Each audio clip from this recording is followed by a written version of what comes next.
Let's turn our Bibles to the book of John chapter 11.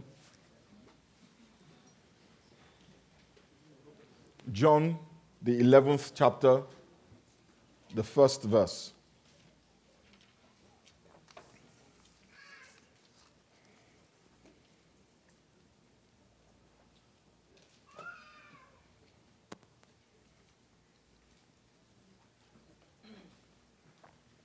Now, a man named Lazarus was sick. He was from Bethany, the village of Mary and her sister Martha. This is the Mary whose brother Lazarus now lay sick. This Mary, whose brother Lazarus now lay sick, was the same one who poured perfume on the Lord and wiped his feet with her hair. Now, this is talking about the Mary with the alabaster box. Amen? And I just wanted to, digress and explain that the alabaster box really was her life savings.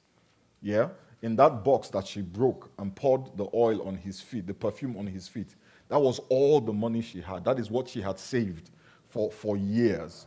So this Mary, who had given her life savings, as it were, in worship of our Lord and Savior Jesus, her brother Lazarus was sick. So the Bible says in verse 3, the sisters sent word to Jesus, Lord, the one you love is sick.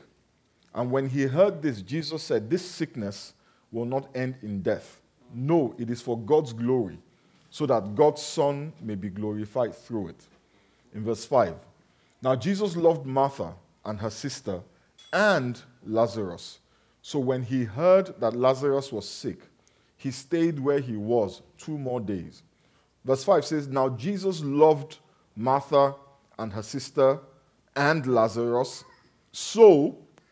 So when he heard that Lazarus was sick, he stayed where he was 2 more days. You would have expected that to read as, now Jesus loved Martha and her sister and Lazarus. So when he heard that Lazarus was sick, he rushed to go sort him out. The Bible says he stayed where he was for 2 more days. And then he said to his disciples, after 2 days, let us go back to Judea. Lazarus was a very good friend of Jesus. The Bible says he was the brother of Mary and Martha. And these were 2 women who at one time or the other had had some very meaningful and giving. Don't you say giving? Giving interactions with the Lord. Martha had ministered to him when he visited their house.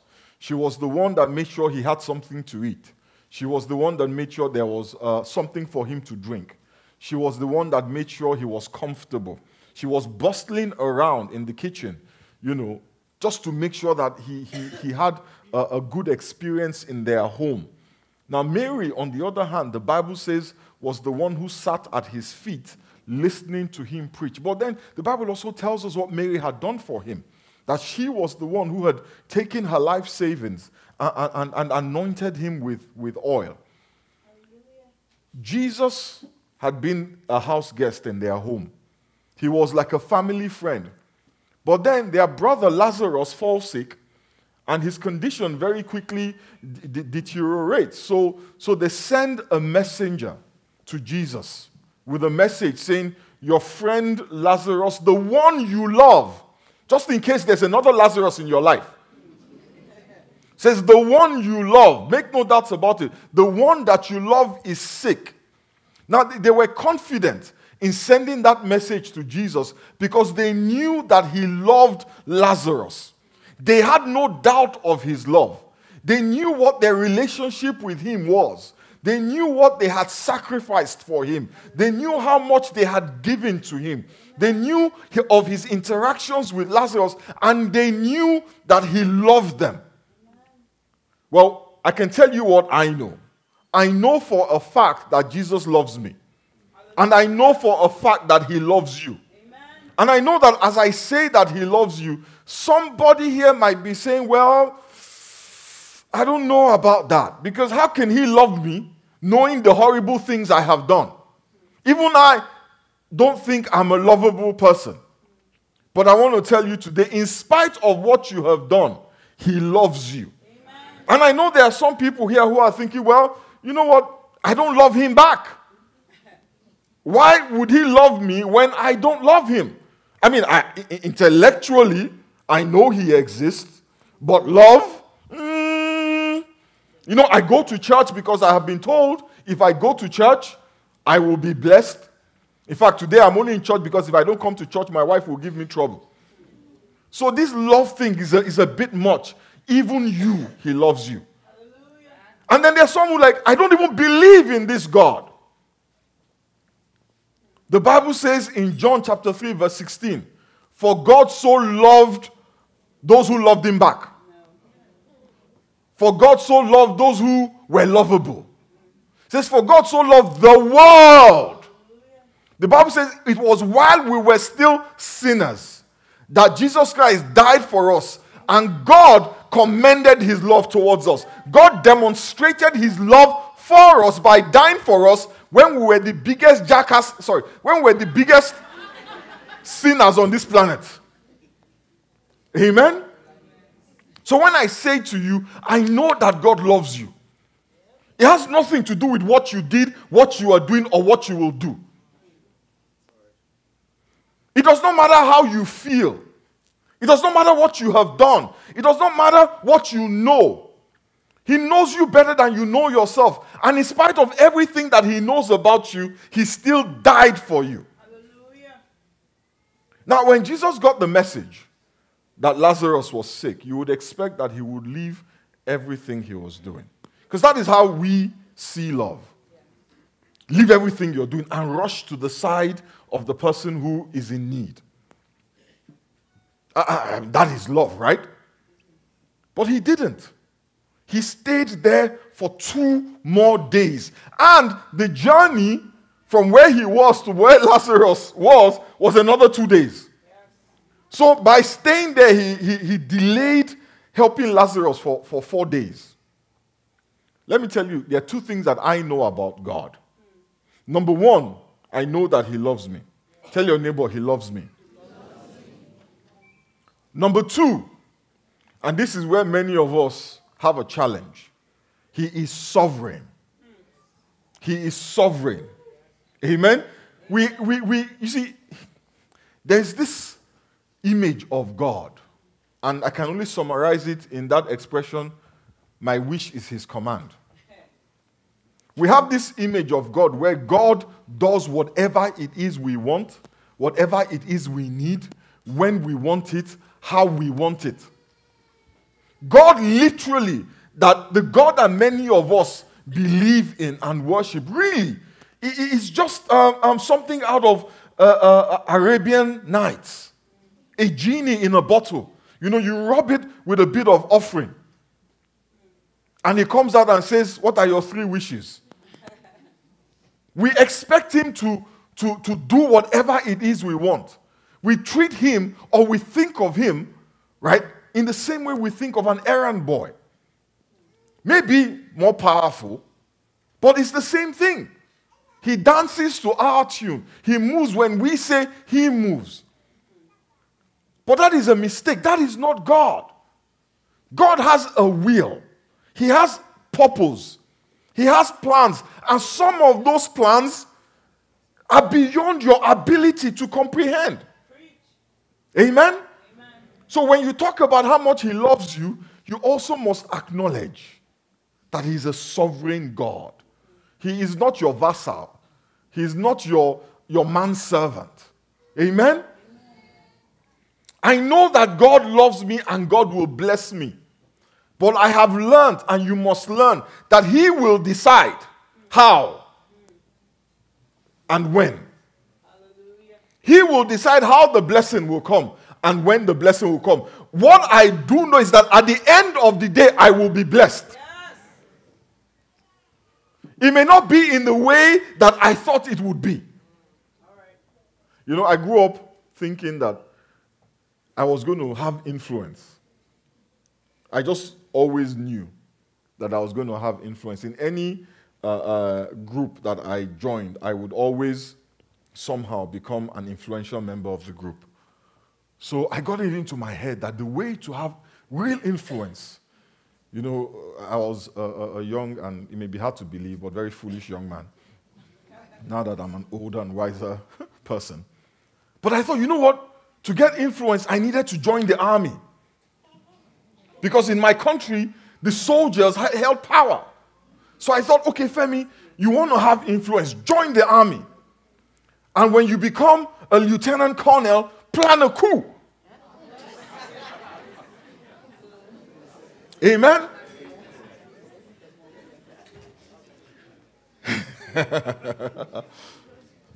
I was laser focused on this. But it never happened like that. As you can see, even though I like to wear green, I am a pastor, not a soldier. And I have influence. You see, the way to the promised land is not always the way that you think. The things that you think will make you happy today are not always the things that will make you happy. God knows the difference. There are many things that I wanted. If God had given me, it would have been a problem. The Bible says in Ecclesiastes chapter 3 and verse 11, it says, He has made everything beautiful in its time. Hallelujah. God says that you shall be like a tree planted by rivers of water, and you will bear fruit when? In due season. Hallelujah. But it is God that determines the seasons and the times. Amen. You see, we have to come to that point where we are willing to submit to God's timing. And guess what? If you like, don't submit to it. Stamp your feet like a child. Say, I will not submit to his timing. It's a recipe for frustration because God will not be moved by your foot stamping. He will do what he will do when he is good and ready to do it. But the confidence that we have is that when he will do it will always be the best time. You know, there's something that they say in Christendom, God is never late. Have you ever heard that before? God is never late. He's always on time. There is nothing that is truer. Is there a word like truer? I'm in Texas. I can make up my own words. There is nothing that is truer than that. God is never late. He is always on time. The question is, whose time? His time. It is his nature.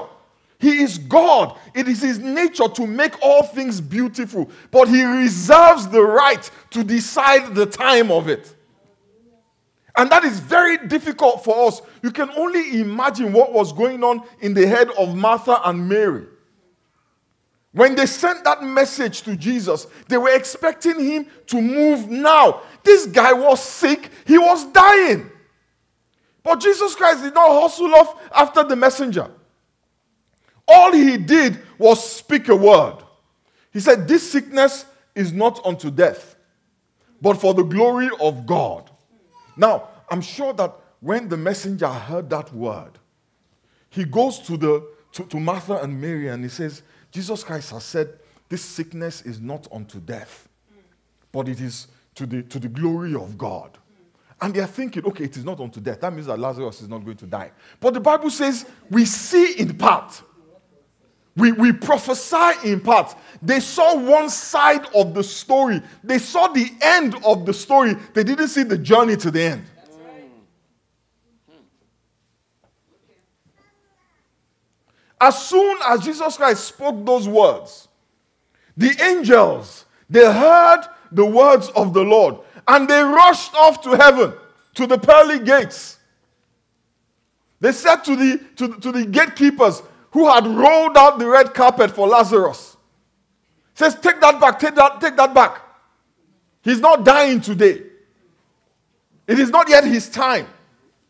Why? Because in Job 22, the Bible says, thou shalt decree a thing, and it shall be established unto thee. In Isaiah 44:26 says, thus saith the Lord that confirmeth the word of his servant and performeth the counsel of his messengers. Jesus Christ had spoken it. That was it. Once Jesus Christ speaks a decree, all of heaven. So when Jesus Christ speaks, it becomes a decree that all of heaven and all of creation must obey. But yet Lazarus died. And that is a problem for us sometimes. Because we don't realize that his ways are not our ways. And his thoughts are not our thoughts. And we don't always get to our destination in the way that he wants to get to the destination. Once Jesus Christ spoke, Lazarus' destiny was set. But Jesus did not get there for 4 days.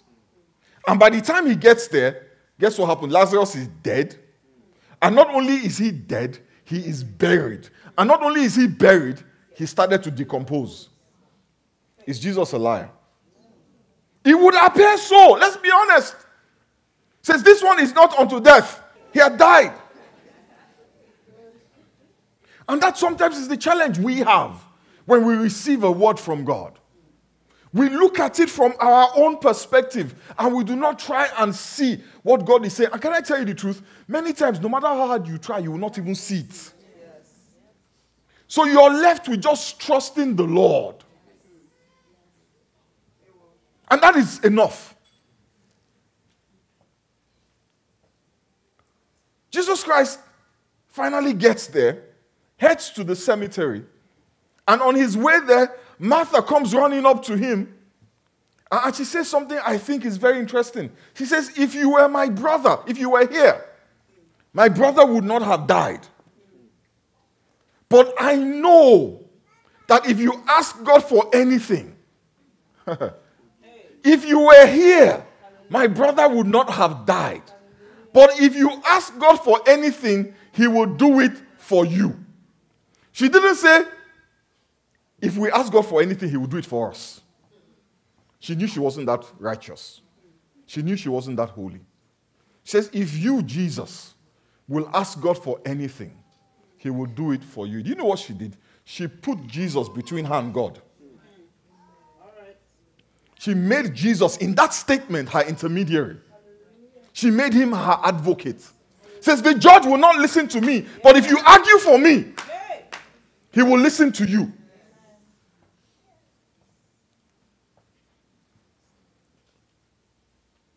Who is your advocate?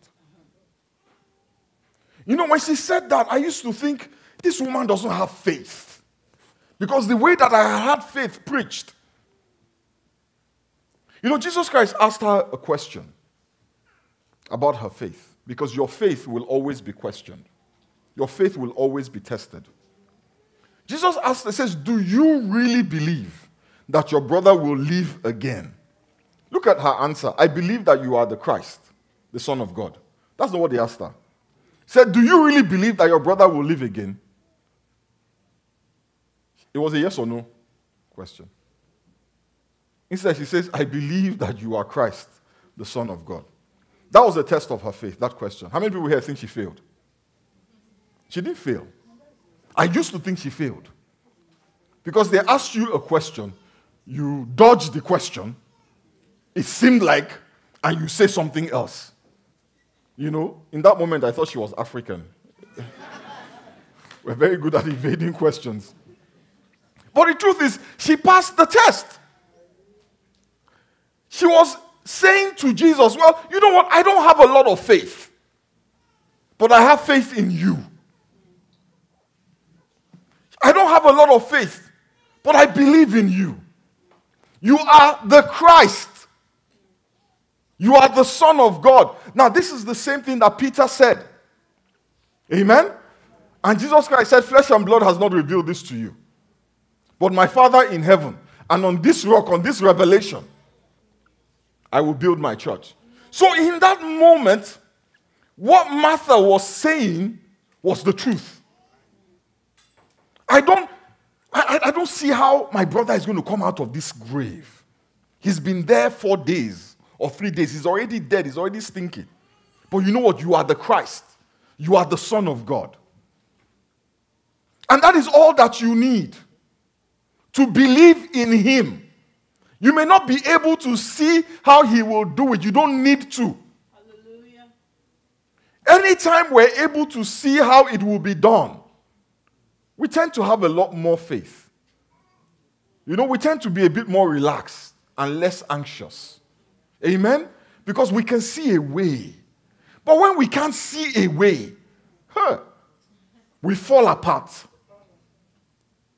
But stop trying to see a way and start trying to see the way. Jesus. The Bible says he's the way, he is the truth, and he is the life. All she had was faith in Jesus. And that is all you really need. She didn't have enough faith to raise the dead. I don't need to have faith to raise the dead. Jesus Christ has faith to raise the dead. All I need to do is have faith in Jesus. That is what the Bible calls mustard seed faith. It's just a little faith. Enough to be able to say with confidence, he is the Christ, the Son of the living God. So when she said, if you ask God to do it, he will do it. She had the mustard seed faith that was necessary to move the mountain. You know, there's a story in the Bible about a man whose son was troubled by demonic spirits in Mark, the 9th chapter and the 17th verse. Can you pull that up really quick? It says, then one of the crowd answered, let's read it, and said, Teacher, I brought you my son who has a mute spirit. And whenever it seizes him, it throws him down. He foams at the mouth, gnashes his teeth, and becomes rigid. So I spoke to your disciples that they should cast it out, but they could not. He answered him and said, O faithless generation, how long shall I be with you? How long shall I bear with you? Bring him to me. Then they brought him to him. And when he saw him, immediately the spirit convulsed him, and the boy fell on the ground and wallowed, foaming at the mouth. So he asked his father, how long has this been happening to him? And he said, from childhood. And often he has thrown him both into the fire and into the water to destroy him. But if you can do anything, have compassion on us and help us. Don't you know, we say, have compassion on us and help us. Jesus Christ said to him, if you believe, if you can believe, all things are possible to him who believes. Verse 24. Immediately the father of the child cried out and said with tears, Lord, I believe. Then he says, help my unbelief. I mean, that is such a contradiction. Lord, I believe. But, you know what? Help my unbelief. You see, the guy was admitting two things. He was saying, I believe, but I also don't believe. So what does he believe? His action shows us what he believes. The fact that he went to Jesus shows us that he believes in Jesus. Hallelujah. The fact that he asked Jesus for help shows us that he believes that Jesus can help him. Yeah. What he had a problem with was, your disciples couldn't do it. This boy has suffered from these things since childhood. How shall these things be? And Jesus Christ delivered the boy. Because all you need is faith in Christ, not faith in faith. Amen. We have turned our own faith into some kind of God. Our faith must always be in Christ, not in our faith. Somebody will get that tomorrow. The man did not have faith for the miracle he needed, but he had faith in Jesus. He said, Lord, I believe, help my unbelief. That is why he came to Jesus, because he knew who Jesus was. That is the mustard seed faith. Jesus Christ will move the mountains. Just trust him. Lazarus had died, but restoration was knocking at the door of the grave. Martha and Mary had lost a brother, but Jesus Christ was about to restore to them everything that they lost. When Jesus Christ got to the gravesite, the Bible says he lifted up his eyes and started to pray in tongues. Open! No. He got to the gravesite, lifted up his eyes, and he gave what? Thanks to God. He says, Lord, I thank you because I know that you hear me. He does not pray he gives thanks. You know, thanksgiving is a powerful expression of faith. And God always responds to that. But thanksgiving when you have not yet seen what you are thanking God for. You know, in John chapter 20, verse 29, the Bible, Jesus Christ said, because you have seen me, you have believed. Because I have blessed you, you are giving thanks. But blessed are those who have not seen. Blessed are those who have not received. But yet, they give thanks. Yet they have believed. See, Jesus Christ had not seen Lazarus come out of the grave. He had not even heard the sound of a man stirring. He got there and he started to thank God for what he hadn't seen. Because his faith was in God. You know, I was telling them in the first service that I grew up, my parents, my mother particularly, was very strict about being a grateful child. So if somebody gave you a gift and you didn't say thank you, that is suicide by mother. You know, literally she could kill you. She would fall on you, you know. I don't know how many of you remember this. When guests come to your house, you know, in where I come from, it was cultural that when the guests are leaving, they would give you a little gift. Amen? Anybody remember that? So when the guests come, and when it's time to go, all the kids start loitering around, you know. you start clearing the table, you know, putting away the snacks and the drinks, just so that they know that there are children in this family. In case they were not aware. And the guests, you know, would put their hand in their wallet. Now you pretend like you cannot see what's going on. And then they would bring out a gift. And immediately they did, my mother would look at you, waiting for you to put it in your pocket and walk away. You will just die. You are just dead. Because right in front of the guests, you will feel the first blow. Amen? So you know, we're very conscious of saying thank you when somebody has done something for us. We call it, it's a sign of proper upbringing, of good home training. And that's a good thing. But giving thanks when you have not yet seen, when you are still in the midst of the trouble, when the corpse is still smelling, that's a different story altogether. That is faith. When you give thanks before you see, you're saying, I believe. Jesus Christ was basically saying to God that even though this man is dead, I believe. I trust you. If you say something, it will come to pass. You have always heard me. You have never failed me. You will not fail me now. So I can thank you. We cannot thank God if we don't know God. Jesus Christ knew God. He remembered his history with God. He was saying to God, you've always been there for me. When men disappointed me, you were there. When sickness hit me, you were there. When I was depressed, you were there. When I was broke somehow, you were there. When I couldn't find a job, you were there. When I didn't think I would make it, you were there. When they told me it was impossible, you made it possible. You were there then, you will be here now. So he lifted up his hand and he said, thank you, Father. Many of us, we wait. And we're listening for the sound of Lazarus. And when we heard the sound, some of us will say, let him come out first. And like all well brought up people, when we see Lazarus, we start to say thank you. But blessed are those who believe, even when they have not seen.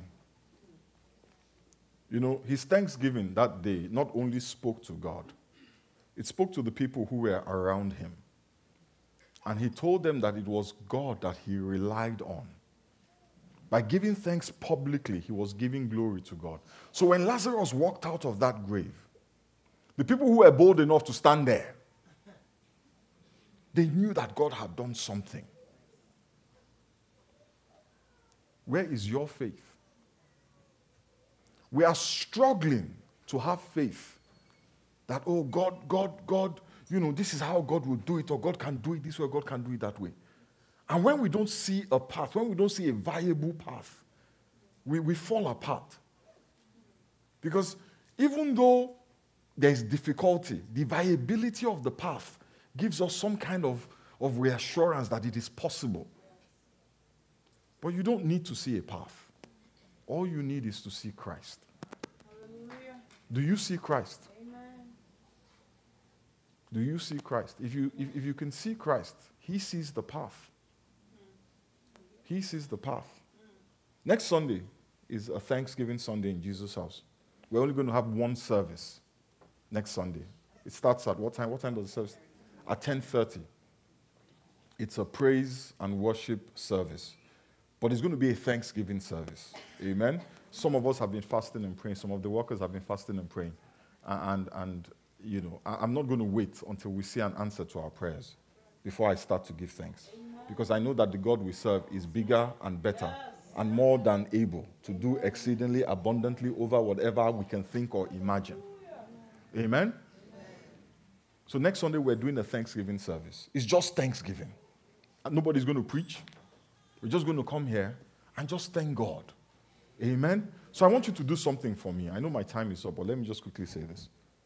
Yeah? I want you to do something for me. I want you, when you get home, for the next 1 week, this is an exercise that I want you to do every day. Take a sheet of paper, right? On one side of that sheet of paper, I want you to write down everything that God has done for you that you can remember. Everything that you can remember that God has done for you, write it down. Amen? And just in case you're wondering, what has God done for me? The fact that you can write. Yes. Just, Father, I thank you that I can read and write. Yes. That means that I can see.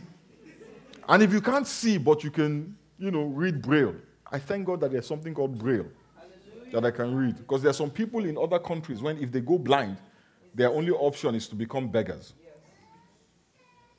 Yes. Yeah? Whatever God has done for you, write it down. Every blessing that you can think of. Every miracle that you remember, write it down. Amen? Amen? And then on the other side of the sheet of paper, I want you to write down everything that you're trusting him for. If you want to use a notebook, like Auntie over here. If you want to do an Excel spreadsheet, you know what? Just you do you. But write it down. Write down the blessings. All of them. Every single one. Amen? And then on the other side, write down the things you're praying for. The things you're trusting him for. The things that have not yet been done. The ones that don't have a viable way. The ones that are viable. Just write everything down. And on Sunday, bring that sheet of paper here. Amen? And we will thank God for the things he has done. Amen. And we'll also thank God for the things we're trusting him to do. Amen? Amen? Amen. That's not hard, is it? No. Amen. Let us bow our heads and pray.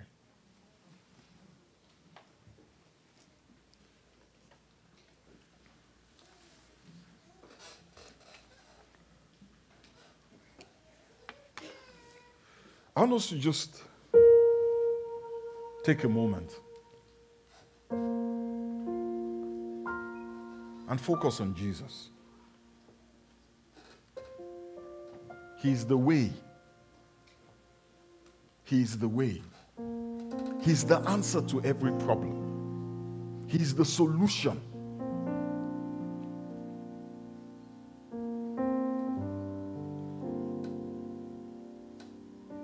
How he will manifest, only God knows. Father, I thank you for Jesus. I thank you because his faith is perfect. The Bible says when we are faithless, when we have no faith, he is faithful. When we are weak in faith, when we're struggling under the weight of our burdens, He is full of faith. Almighty God, I thank you for Jesus. I thank you because He is faithful. Father, we bless your name today. Father, we give you praise today. We know that, Father, with you that nothing is impossible. We know that you are able to do exceedingly, abundantly, over and above our wildest imaginations. Father, we thank you because we know that you hear us. We ask, Almighty God, for a manifestation of your power, a manifestation of your love, a manifestation of your grace in every area of our lives. And if you're here this morning, you don't know Jesus, you don't have that relationship with Him, you don't know God. The Bible says nobody comes to God except through Christ. This morning, I want you to just, if you're that person, just say this prayer with me. Father, I come before you this morning. I ask in the name that you have given, that you will forgive me for all my sins. I accept that Jesus died for me. I accept that His blood was shed for me, that the sacrifice on Calvary was made for me. Thank you, Father, for the blood that washes me and cleanses me and makes me acceptable in your sight. If you say that prayer this morning, there's a card in the seat pocket in front of you. I'd like you to just fill out that card. And when the offering basket goes around, put the card in the basket. Because with that card, I will get your name and I will be praying for you. And somebody from the church, one of the pastors, will get in touch with you and tell you the next steps you need to take to make Jesus real in your life. Father, we thank you and we bless you. This morning we have prayed in the mighty name of Jesus. Amen.